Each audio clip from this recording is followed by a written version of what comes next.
കേരള തീരത്തെ കപ്പൽ അപകടങ്ങളിൽ അമിക്കസ് ക്യൂറിയെ നിയോഗിച്ച ഹൈക്കോടതി.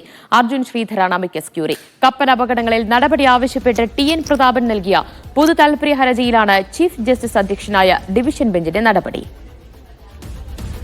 അഹമ്മദ് മുസ്തഫ വിവരങ്ങൾ നൽകും. മുസ്തഫ, എത്ര നിർണായകമായ ഇടപെടലാണ് ഹൈക്കോടതിയിൽ നിന്നുണ്ടായിട്ടുള്ളത്?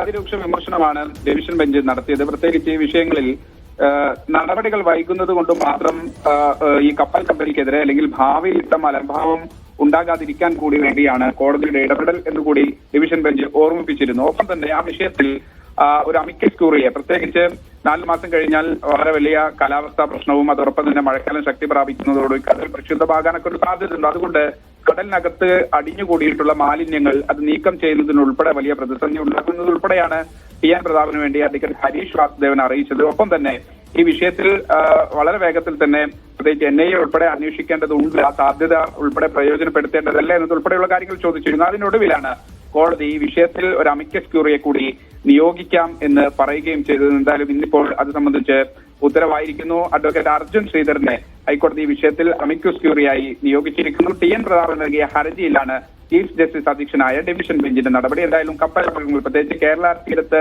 സമാനമായ കേരളത്തിന്റെ പുറംകടലിൽ കൊച്ചിയിലും ബേപ്പൂരിനടുത്തും 2 അപകടങ്ങൾ അടുപ്പിച്ചുണ്ടായ ഒരു സാഹചര്യം കൂടിയുണ്ട്. നേരത്തെ ഒരു ഹർജിയിലായിരുന്നു ഹൈക്കോടതി ഇടപെടലെങ്കിൽ അടുത്ത ദിവസം ഹർജി പരിഗണിക്കുന്നതിന് തൊട്ട് മുമ്പ് മറ്റൊരു അപകടം കൂടി ഉണ്ടായ ഒരു സാഹചര്യത്തിലാണ് ഈ വിഷയം കുറെ കൂടി ഗൗരവമായി ഹൈക്കോടതിയും കാണുന്നത്. ദിവ്യ, ശരി, വിവരങ്ങൾ നൽകിയത് അഹമ്മദ് മുസ്തഫ.